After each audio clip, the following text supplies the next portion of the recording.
सत्संगत जी, प्यार से कहना दान निरंकार जी, प्रेम सहित कहवा दान निरंकार जी। एक ये जो मनुष्य तन मिला है, ये सुनहरी मौका है जहाँ आत्मा का कल्याण हो सकता है और आत्मा की भटकन खत्म करके ब्रह्म ज्ञान द्वारा इस निराकार से जोड़ के इसको कैसे अपना असली रूप जब ये आत्मा जान लेती है तो हर समय जीते जी भी वो आनंदमय भक्ति जी कर चलती है और उसके बाद जीवन समाप्त होने के बाद भी कैसे ये मुक्ति की हकदार बनती है।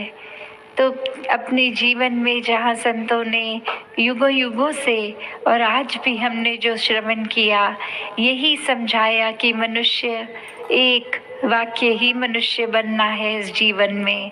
सिर्फ शरीर रूपी इंसान नहीं, कर्मों से, भावों से, मानवीय गुणों से इस परमात्मा के साथ एक होके मनुष्यता जो आएगी वही असली मनुष्यता है। उसी को अपने साथ मन में जब परमात्मा को इसको बसाते हैं तो फिर एक जीवन बहुत ही सरल हो जाता है, बहुत ही सहज हो जाता है। हर समय इस परमात्मा के साथ जुड़कर मन स्थिर रहता है। परिस्थिति के अनुसार एक छोटा या बड़ा घटना जब कोई होता है जीवन में तो उस अनुसार ही नहीं उदास होना या अधिक प्रसन्नता महसूस करना। पर ये बात वही कि सिर्फ ऊपरी ऊपरी इस तरह को नहीं, अंदर से हर समय के लिए संत प्रवृत्ति बनना। इसका मतलब ये नहीं कि सिर्फ ऊपरी शिक्षाइयों से अच्छाइयों को जीना है। एक वाक्य ही परमात्मा को अंग संग देखकर इसको हर समय अपने एहसास में बिठा के, मन में बिठाकर फिर हर समय की एक असली मनुष्य वाला जीवन जीना है। तो कैसे अपने जीवन को जब जीते हैं तो ये एक जिज्ञासा मन में आनी कि ये परमात्मा है कहाँ। कोई ना कोई, हर कोई उसको अपने हिसाब से बता देता है। कोई कहता है ऊपर आसमान में परमात्मा है, कोई कहता है कि एक ही जगह पर वो है, कोई कुछ बताता है, कोई कुछ। तो बात वही जो अक्सर एक कहा जाता है कि वस्तु कहीं ढूंढत कहीं। तो ये बात कि एक कोई चीज़, जैसे एक कहानी का सहारा लेके दासी ये बात बोली कि एक बुजुर्ग महिला अपने घर के बाहर बहुत देर से कुछ ढूंढ रही और कोई आकर उसको कहते हैं, अम्मा क्या ढूंढ रही हो। वो कहती है आगे से, मेरी एक सुई गुम गई है। तो वो बारीक सुई और वो स्थान इतना बड़ा, और वो व्यक्ति भी उस बुजुर्ग महिला की मदद करने में लग जाते हैं। बहुत देर ढूंढने के बाद कहते हैं, हमको नहीं मिल पा रही आपकी सुई। और वो कहते हैं कि वैसे वो जगह एग्जैक्टली कहाँ थी जहाँ से वो सुई आपके हाथ से नीचे गिर गई। तो वो कहती है कि मेरी कुटिया के अंदर गिरी थी। और अब वो इंसान बहुत हैरान, और वो कहता है कि कुटिया के अंदर सुई गिरी थी तो कुटिया के बाहर उसको क्यों ढूंढ रहे हो।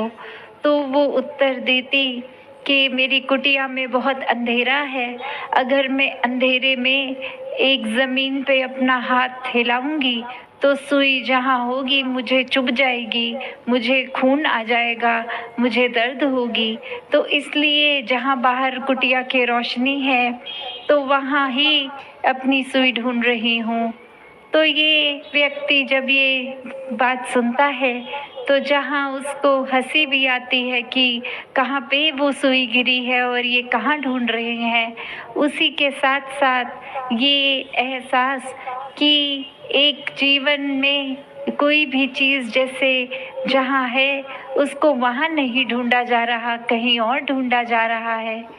तो एक हम कोई भी धर्म ग्रंथ खोल के देख लें, उसमें क्या बताया गया है कि परमात्मा कहाँ है, तो परमात्मा हर कोई वेद ग्रंथ यही बताता है कि ये तो नज़दीक से भी नज़दीक है, सर्वत्र है, कण-कण में है, ये समय के साथ नहीं बदलता, ये अपनी जगह पे स्थिर एक जैसा कायम दायम युगों-युगों से है।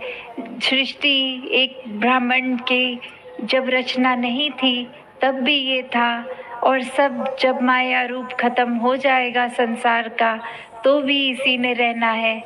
तो कैसे ये जो परमात्मा है, इसी के एक असली पहचान, ये सच्चाई है, ये ही एक सच्चाई, बाकी दुनिया की हर चीज़ ने एक बदलते रहना है, सिर्फ इसी ने कभी नहीं बदलना। तो ऐसे परमात्मा की परिभाषा हर एक धर्म ग्रंथ समझाता है, और वही कि अब इंसानों में ये भरम भुलेखे, कोई अपने मुताबिक परमात्मा को कहाँ बता रहा है और कोई कहाँ। तो जो चीज़ जहाँ है उसको वहीं ढूंढें, वरना कोई लाभ नहीं होगा अगर कहीं और ढूंढने लग पड़ें। तो ये तो हर समय अंग संग है, हर जगह है, तो जहाँ ढूंढेंगे वहीं है। तो बस बात वही कि सही जगह सिर्फ ये प्रश्न पूछकर कि परमात्मा कहाँ है, और ये ब्रह्म ज्ञान ही है जिसके द्वारा ये निराकार अंग संग दिखाया जाता है। सात संगत जी, धन निरंकार जी।